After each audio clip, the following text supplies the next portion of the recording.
Mistfall, a Primal Strength, Trifarian Gloryseeker, Forge of the Sexy, Karma, Last Stand. Yeah. It's a tank. It's Taric. We've got a bunch more cards. We're going to zoom through a few more here before we get to our mailbag.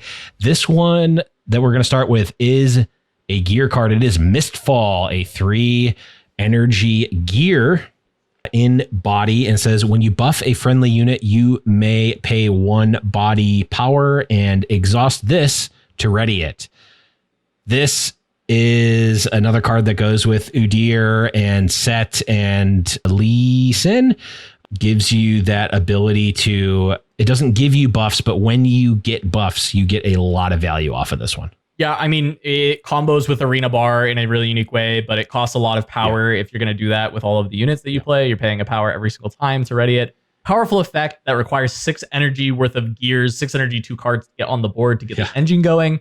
I think it's way too slow. I do think the effect is strong. If someone can figure out a way to make it not so slow and kind of break it, then I think it's a powerful effect, but I currently think it's too slow and it's not very good. I think that in a deck like Lee Sin, where you can give out buffs just with your overall like champion legend, this has some potential. This, I think, is the poster child for when you would want to play more seals in your deck, because the offset of paying the power of just using a seal instead of actually recycling the rune is so much better for this card if you're just doing this over and over again and you kind of want to treat it as like a pseudo accelerated. I think that is when you would want to consider running more seals. But overall, yeah, I think you've hit the nail on the head, Cass. Right now, my gut tells me this is probably too slow, but I would want more reps to know for certain. Yep. Feels like maybe a combo deck in the future, but not seeing it yet with the cards revealed. Hey guys, this is Sam, the producer, coming out from behind the scenes to tell you a little bit about what this video is. We had about 20-30 minutes extra from the last podcast that we decided to consolidate down and shrink for you guys to watch in this rapid recap format of what we think of last week's cards that we couldn't cover on the podcast. I hope you enjoy, and don't forget to like, follow, and subscribe. Let's move on to our first view of Gnar, but it is not a Gnar champion. It is a spell, Primal Strength, 4 energy, 1 body power, action speed. Simply give a unit +7 might this turn. That's a lot of might, is all I have to say about that, Cass. Yeah, big buff. Really hard to say how good this is. It's very situational. It potentially can make it into a sideboard when you need like a huge buff like this to deal with some, I don't know, bigger threats in body, whereas maybe you don't have as much removal in that deck.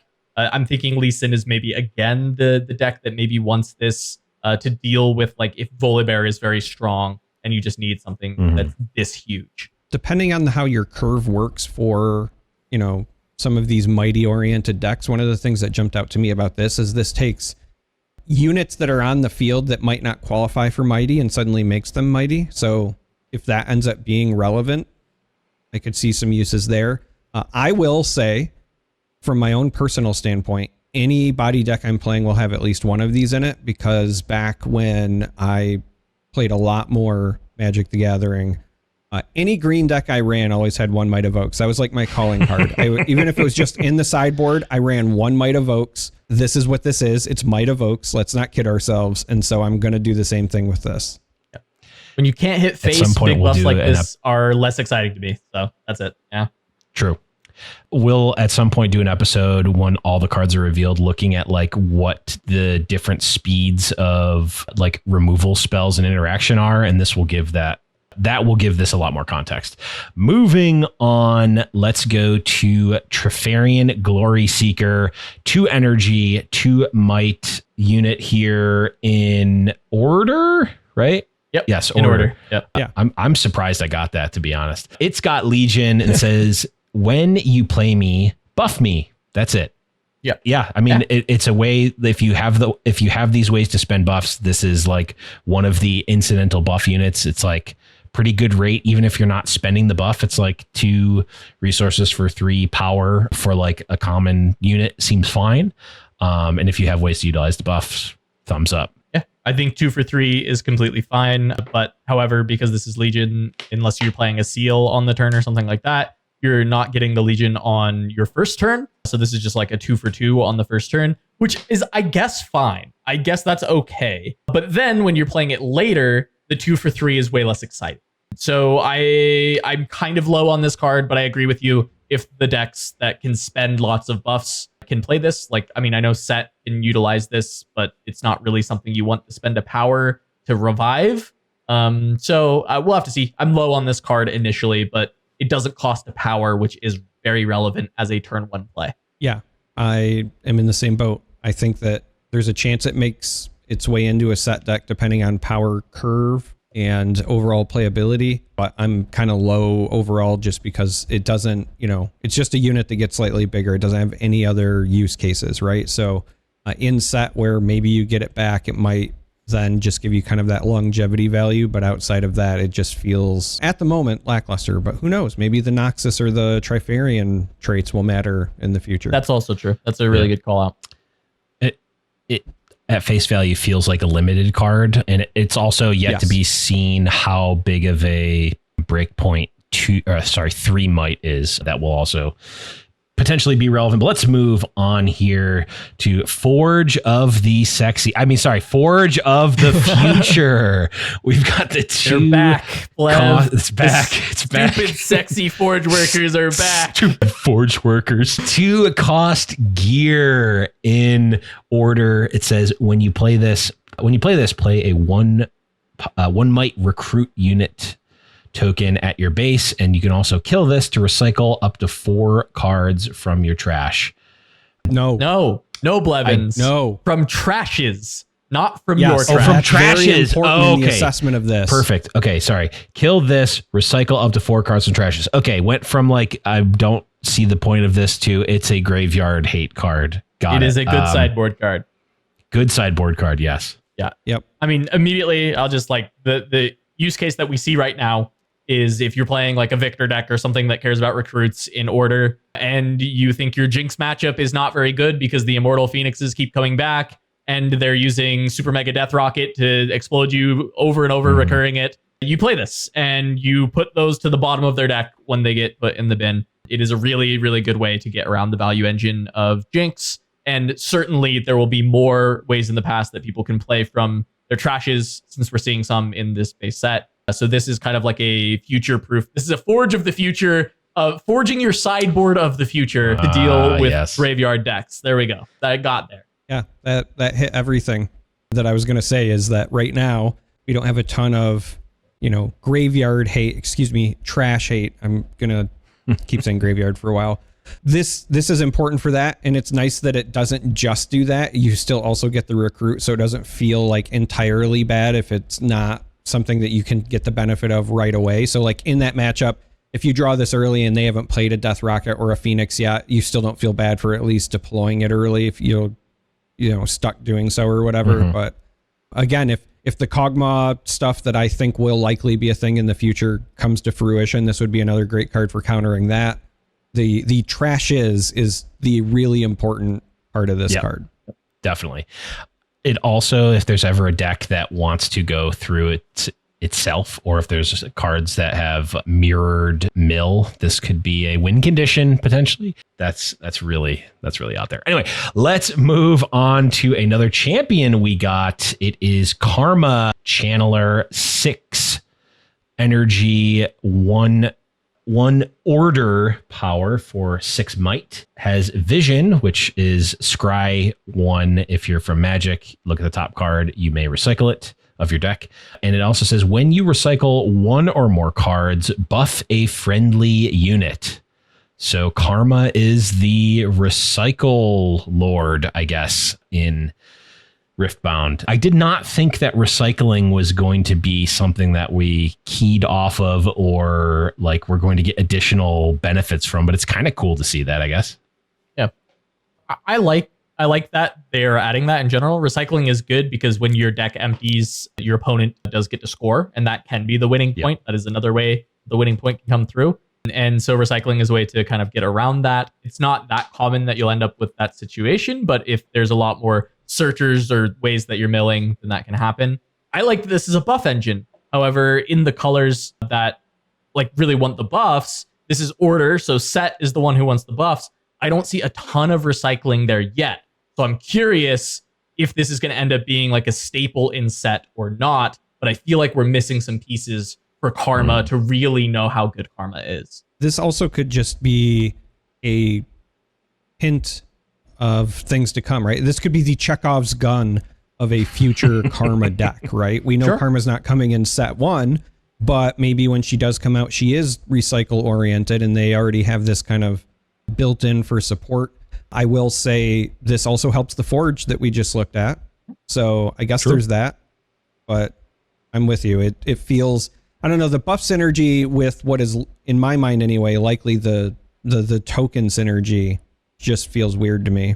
Yeah, I feel like it's different decks for those two, right? Yeah. Like even though I know that the stupid sexy Forge workers create tokens and then do the recycle, I just think Karma is certainly looking to be in a deck that this is your buff engine. This is like your deck comes online when Karma hits the board. And I don't see that deck. I'm just disappointed that it is not even a little bit like Karma from lore. Or maybe I'm very happy that it's not, because you want double casted spells again? What are we talking about? Maybe. I mean, if you cast a spell and then you recycle it and you draw it again, you're casting it again.